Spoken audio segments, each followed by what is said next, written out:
السلام عليكم ورحمة الله وبركاته حبايبي، وحشتوني. معاكم هالة حافظ، أدمن جروب ماجيك هاند كرافت للأشغال اليدوية. والنهاردة معانا ميعاد مهم جدا، وهو ميعادنا مع فيديو التسعير. والنهاردة أنا الحقيقة لأهمية الموضوع وإن أنا مش عايزاكم تتلخبطوا، هنسعر حاجة واحدة بس، هنسعر شغل الأميجرومي. تمام، هنركز في تسعير شغل الاميجرومي تحديدا، فهنركز بالراحة كده وهنتكلم. هناخد مثال عندنا عروستنا الجميلة مولي اللي احنا عملناها مع بعض وغلفناها وتمام التمام وجاهزة للشحن للعميل وزي الفل وخلاص. عارفين احنا اتكلفنا فيها كام بالظبط. عايزين نعرف بقى هنسعر مولي ازاي. هنجيب كده مولي حبيبتنا على جنب شوية وهنتكلم بالراحة كده. بصوا حبايبي، واحدة واحدة خالص. أنا أهم حاجة إن إحنا نراعي ربنا سبحانه وتعالى. يعني إيه؟ يعني مظلمش نفسي ومظلمش اللي أنا ببيع له. مهم جدا يبقى أول حاجة أكون صريحة مع نفسي ويكون عندي ضمير في التسعير. لا أظلم نفسي ولا أظلم الشخص اللي قدامي. خلاص؟ طيب، واحدة فيكم تقول لي طب يعني انا مش هظلم نفسي ازاي؟ انا حاسه ان انا بظلم نفسي. كتير جدا بنات كلموني وحاسين انه بيسعروا قليل قوي، ومع ذلك الناس بتغلي، او سوري الناس بتستغلى الاسعار اللي البنات بيسعروها. حبايبي، احنا اللي بنعمل الفاليو للقطعه اللي احنا بنعملها، احنا اللي بنعمل السوق. يعني انت الشخصيه اللي بتبيع هي اللي بتعمل السوق، مش الشخصيه اللي بتشتري. مهم جدا تعرفي النقطه دي. اللي بيحرق اي قطعة شغل او ايا كان، سواء اميجرومي او اي حاجة تانية، ان ناس كتيرة جدا جدا بتبقى بتتعب قوي، وناس تانية بتعمل شغل مستواه مش حلو وبتحرق الاسعار. يعني ايه حرق الاسعار؟ للي مش فاهم الجملة دي او الكلمة دي، حرق الاسعار ان انا بدي الحاجة قيمة اقل من قيمتها الطبيعية في السوق، فبحرق غيري، بحرق سلعتي وسلعة غيري، ودي حاجة مش كويسة خالص خالص. حرام عليا تعبي وتعب غيري. طيب، نحل المشكلة دي ازاي؟ ان احنا نسعر فير. طبعا مفيش حد بيبقى فير 100%، احنا بس لازم نجتهد ان احنا نسعر شغلنا كويس. مبدئيا اول حاجة لازم تسعري شغلك بنفسك.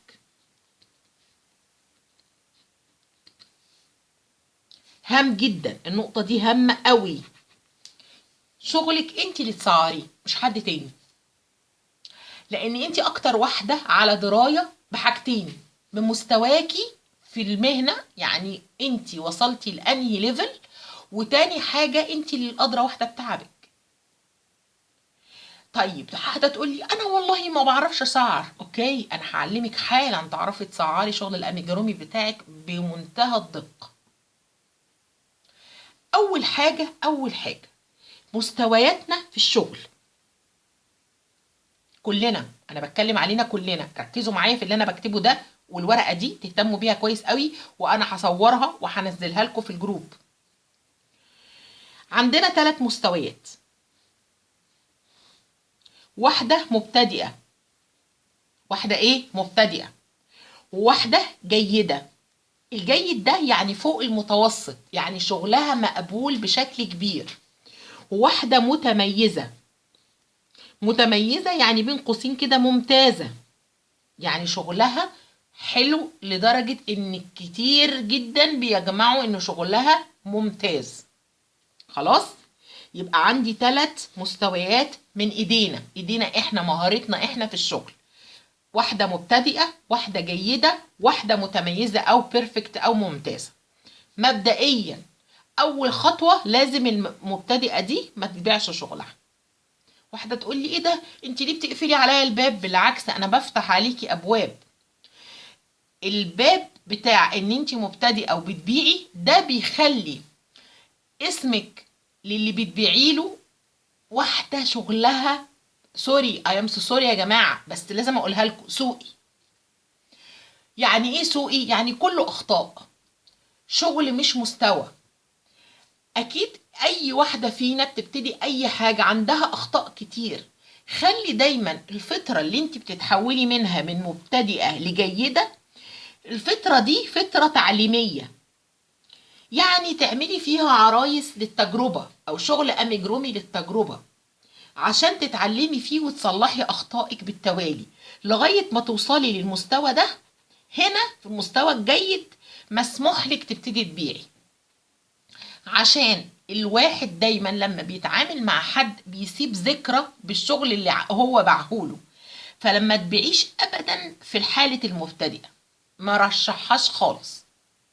يبقى احنا في الحالة دي لغينا المبتدئة. هنا دلوقتي احنا هنتكلم عن الجيدة والمتميزة. خلاص، يبقى انا دلوقتي بتكلم فين؟ في البنوتة الجيدة والمتميزة. طيب، اول حاجة انا بحسب التكلفة دي على جزئين بس.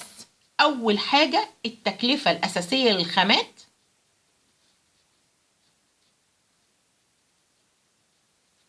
ومجهودي. بس خلي بالك ان مجهودك ده شغل وربح مع بعض، شغل وربح مع بعض. يعني ايه الكلام ده؟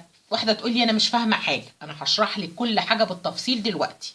ركزي بقى معايا، ركزي معايا، وهقول لك احنا هنتكلم دلوقتي على عروسة مولي. بصوا حبايبي، انا الفيديوهات هنا والجروب كله قصده ان احنا نساعد بعض ونتعلم مع بعض حاجات جديدة.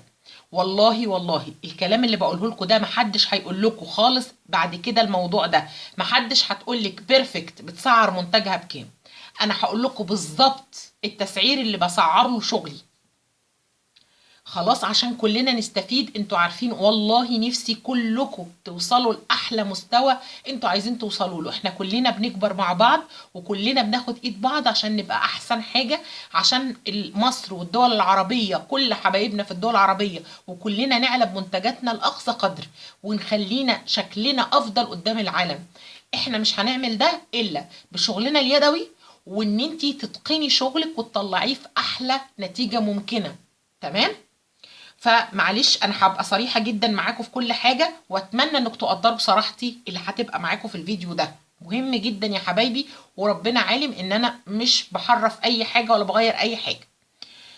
الموضوع هنبتدي التكلفه الاساسيه للخامات زي ما قلنا، وهنضيف عليها المجهود. التكلفه الاساسيه للخامات هقول لكم بالظبط بالبرفكت عشان ما نظلمش حد خالص. اول حاجه التكلفه الاساسيه بالنسبه لمولي كانت عبارة عن ايه؟ واحدة واحدة، بند بند. اول حاجة الخيط بتاع العروسة. تاني حاجة الباترون. يعني ايه الباترون؟ تقولي لي ايه يعني ايه الباترون؟ هو الباترون ليه تكلفة؟ في ناس، وفي مصر على فكرة، انا مش بقول لكم حد، يعني مش حد بره مصر، يا اما بتشتري الباترون، شراء الباترون او طباعته. هتقولي لي ياه، هم طباعة الورقتين دول ليهم قيمة؟ ليهم قيمة، ولازم تحطي كل مليم بتصرفيه بتحطيه في وسط الشغل بتاعك من ضمن تكلفته، طالما انت عايزه تاخدي الموضوع بيزنس. خلاص. طيب، تاني حاجه هنتكلم الشعر بتاع العروسه. رابع حاجه العيون. هتقولي لي الله العيون، لان انت ممكن تطرزي العيون تبقى تطريز، وممكن تبقى سيفتي ايز. سيفتي ايز بتتشرى فليها سعر. تمام. الفايبر اللي انا هحشي بيه العروسه، والسلك طبعا، والتغليف بتاعي اللي احنا لسه متكلمين عليه في الفيديو اللي فات، تكلفة التغليف. خلاص. طبعا في كمان الشحن، لكن الشحن بما ان انت بتحاسبي عليه العميل او العميل اللي بيحاسب عليه، فاحنا هنخرجه من التكلفة، لكن بنحطه في الاعتبار في التكلفة العامة. هتشوفوا وتفهموا معايا الكلام ده بالراحة. اول نقطة هنتكلم عنها هي الخيط. دلوقتي انا مثلا ما جيش اقول انا جبت مولي حمل عليها، انا استخدمت في مولي 5 الوان خيط، جبت 5 شلات، رحت اشتريت كده زي الشطرة 5 شلات. هنعتبر ان ال5 شلات دول خيط الكوتون جولد عشان مولي كبيرة. خيط الكوتون جولد حبايبي، الكوتون جولد سعره في السوق 35 جنيه للشلة عندنا هنا في اسكندرية. انا بقول لكم على الاسعار بتاعتنا هنا للشلة. ابقى انا عادلة ولا ظالمة لو انا حسبت ال5 شلات على العروسة؟ ابقى انا ظالمة يعني ايه؟ هقول لكم الاقصى حد ليه بقى، بالراحه كده مع بعض ونفهم. الخمس شلات اللي انا جبتهم لمولي دول يعملوا عروستين، حرام عليا لما احملهم على عروسه واحده. يعني ايه؟ لازم تبقي فير، زي ما انا عايزه الناس ما تظلمنيش انا ما اظلمش العميل برضو. الخمس شلات دول لازم يتقسموا. انا دلوقتي التكلفه الاساسيه بتاعتي خدت فيها لمولي 5 شلات ولا شلتين ونص؟ شلتين ونص، 2.5 شل. خلاص، شلة خيط. انا بقرب عدد الشلات لاكبر عدد صحيح، لاقرب عدد صحيح. انا استخدمت شلتين ونص، مش هحسب سعر شلتين ونص، هحسب سعر 3. ليه؟ هتقولي لي يا سلام ليه؟ هقول لك ليه. ال3 شلات دول، الشلتين ونص دول ثمن الشلتين ونص، لكن في نزول يا جماعه في السوق واشترى خامات، انا هحمله على مين؟ لازم الفرق بتاع الخيط بحط فيه السعر بتاعي بتاع نزولي للشراء. وما تقوليش ان الموضوع ده مش مكلف، لا مكلف. احنا لو خدنا مواصلات عامه يا حبايبي بتصرفي بال10 او بال15 جنيه مواصلات عامه دلوقتي. مش هقولك تاكسي ولا اوبر ولا كريم، ولا اقل حاجه بتصرفيها في المشوار. فلازم يتحط ده مع الايه، مع التكلفه بتاعتي، لان ده كله من فلوس بيتي او فلوس الاساسيه بتاعت شغلي. يبقى اول حاجه هحسب ان انا ليا 3 شلات، 3 شلات في خيط الكوتون جولد، يعني بنتكلم في 105 جنيه. خلاص. الباترون انا هعتبر يا ستي ان انت مش شاريه الباترون، ان انت هتطبعيه، اهو اضعف الايمان. طباعه الباترون هنتكلم، هنقول 5 جنيه طباعه باترون، لان مهم جدا الباترونات بتاعتك تبقى مكتوبه قدامك بشكل واضح، عشان لما اعرف ارجع لها تاني اعرف ارجع لها بسهوله. 5 ورقات باترون ب5 جنيه، مفيش بس يعني ايه اقل من كده. الشعر مش هقولك هتروحي تجيبي الشعر الجاهز اللي بيتباع في البيع اونلاين، مش هقولك الكلام ده خالص. هقولك ان انت هتروحي تجيبي الاكستنشن اللي احنا اتكلمنا عليه ابو 45 جنيه. 45 جنيه، انا مقلله لك التكلفه اهو، ركزوا معايا. بنتكلم على العيون، تطريز العيون او العيون الجاهزه. طيب هقول لك يا ستي ان انا مش هطلعت عيني وطرزت بالخيط وطلع روحي وجبت 5 الوان خيط وقعدت اطرز، وانتوا عارفين تطريز العين بياخد وقت رهيب رهيب، اقل حاجه في تطريز العين يوم كامل 6 ساعات. فهقول لك ان انا اشتريت عين جاهزه. العين الجاهزه السيفتي ايس بتتباع من 10 ل 15 جنيه، 15 جنيه عين. هنتكلم عن الفايبر. الفايبر عبارة عن 15 جنيه تلت كيس، هنقول تلت كيس فايبر 15 جنيه. السلك ده بقى مهم جدا. السلك لازم يكون نوع جيد. احنا بنجيب لفة السلك اللي بنشتريها اونلاين، بتشتري لفة سلك نحاس ب35 جنيه، هحط ال35 جنيه. التغليف احنا اتكلمنا عنه، لو احنا خدنا التغليف الحلو وفي نفس الوقت سعره معقول بتاع ايكونوميك هنتكلم في حدود ال20 جنيه. تعالوا مع بعض كده، تعالوا مع بعض كده نحسب حسبتنا. هنلاقي دول ادي 110، 155، 170، 185، 220، 240. 240 جنيه خامات، عشان بس اي واحدة اهو انا قدامكم مسعرة خطوة بخطوة. طيب ال 240 جنيه دول هحطهم عند الجيدة وعند المتميزة، هي الخامات مش هتفرق ان مين اللي بتشتغلها. خلاص، يبقى الجيدة 240 جنيه والمتميزة 240 جنيه خامات. حلو كده. طيب تاني حاجة بقى، تعالي نتكلم عن المجهود. تعالي نتكلم عن ايه؟ عن المجهود. هنخلي الورقة بتاعتنا دي هنا مش هتروح بعيد. تعالوا نتكلم عن المجهود. طيب المجهود بتاعي لازم احسبه حبايبي. المجهود احنا اتفقنا احنا بنحسب المجهود هو عبارة عن شغلي تعبي في العروسة، لازم احسبه اقل تقدير باليوم. بره في اوروبا او امريكا بيحسبوا بالساعة. طبعا احنا ما وصلناش حبايبي للمستوى الاقتصادي اللي يخليني احسب شغلي بالساعة. تاني، حتة ان انا بحسب يوميتي كام او ساعتي كام في الشغل، الساعة دي ده تقدير اقتصادي عالي، ليفل عالي. احنا لسه ما وصلناش للمستوى الاقتصادي اللي اقدر احسب فيه يومي بالساعة. يعني اقول ساعة شغلي كذا، انا اقول يومي كذا في الشغل. خلاص؟ طيب انا هقول لكم طريقة لطيفة جدا تحسبوا بيها انتوا خدتوا كام يوم في الشغل.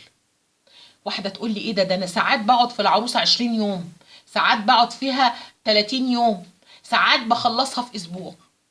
هقولك المعدل بتاعنا المتوسط لينا كلنا ان العروسة بتاخد من 6 ل7 ايام عمل.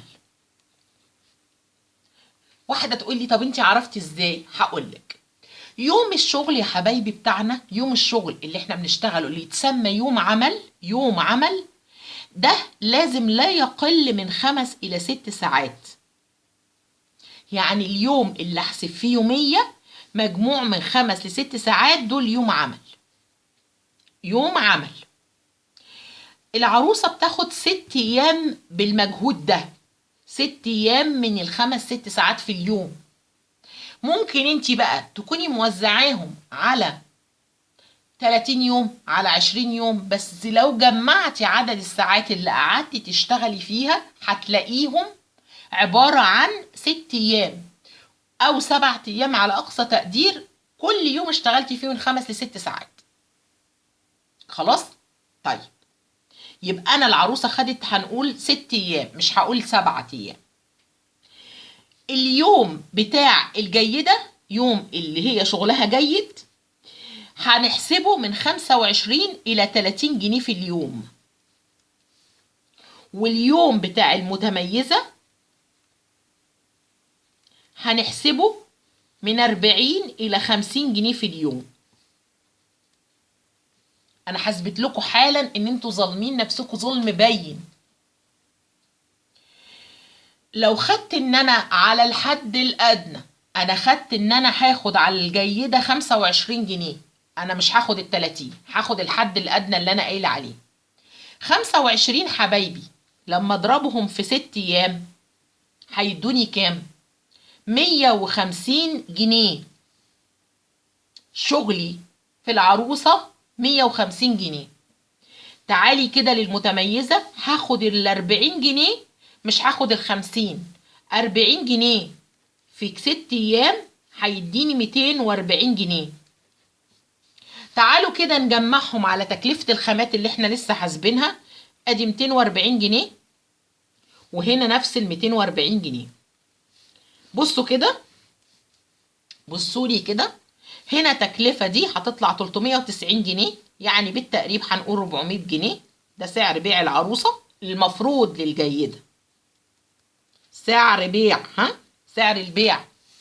سعر بيع للمتميزة 280 جنيه، يعني بنتكلم في حدود 480 جنيه، هنتكلم في حدود 500 جنيه تمن للعروسة.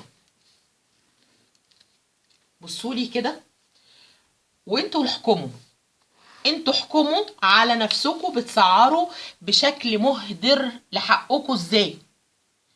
سعر البيع اهو، سعر البيع لواحدة جيدة 400 جنيه للعروسة، سعر بيع لواحدة متميزة 500. حبايبي انا اخترت الحد الادنى لمصنعية اليوم الواحد لهنا وهنا.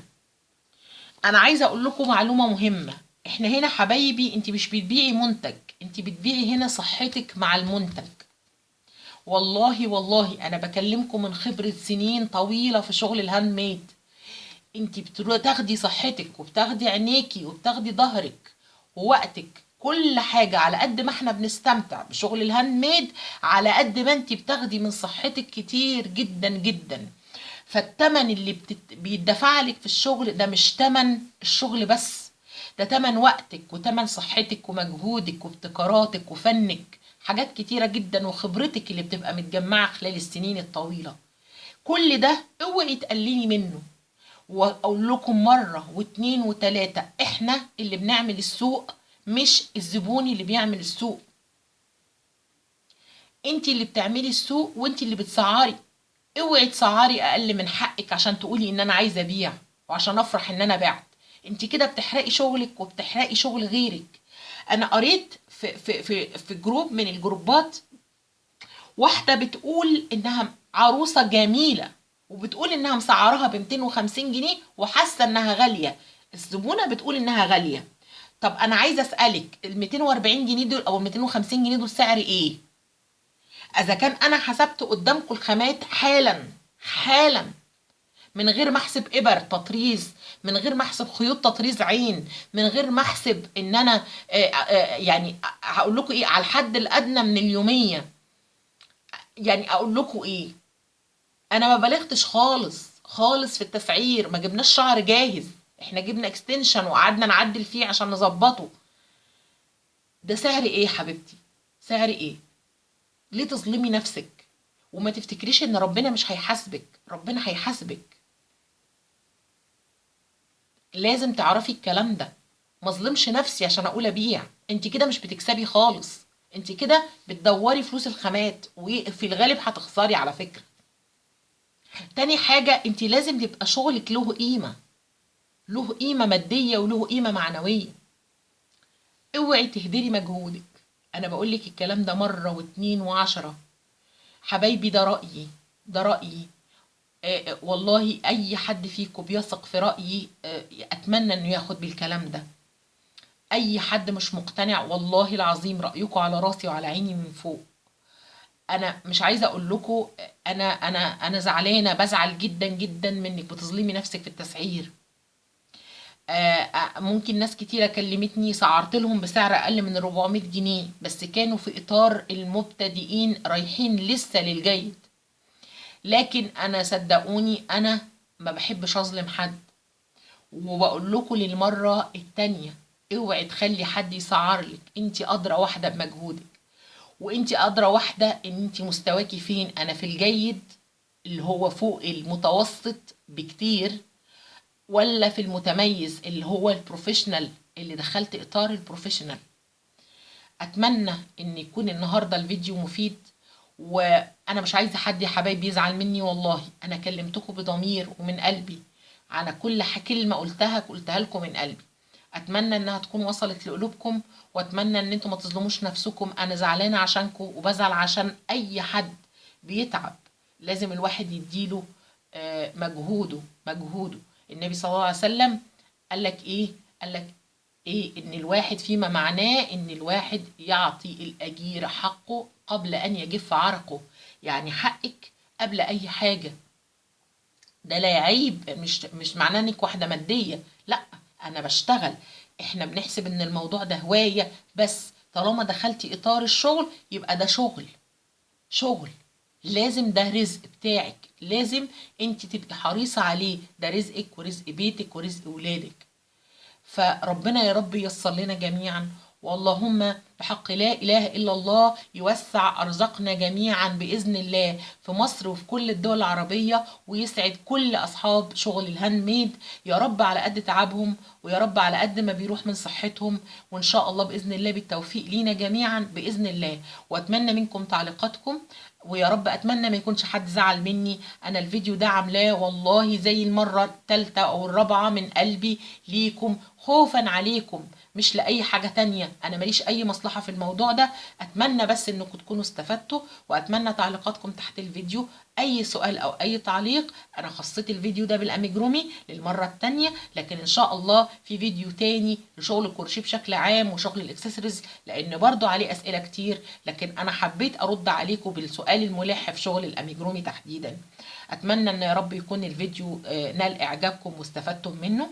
وبرضو قلت لكم المره الثانيه مستنيه تعليقاتكم حبايبي، سواء على الفيديو او في لينك الجروب اللي احنا حاطينه دايما في الديسكريبشن بوكس، ماجيك هاند كرافت، او التواصل الشخصي معايا على الفيسبوك. تحت امركم في اي استفسار او اي سؤال، وان شاء الله بالتوفيق ليكم جميعا يا رب من كل قلبي ان شاء الله. وربنا يسعد اوقاتكم ويحسن ما بين ايديكم باذن الله. والسلام عليكم ورحمه الله وبركاته.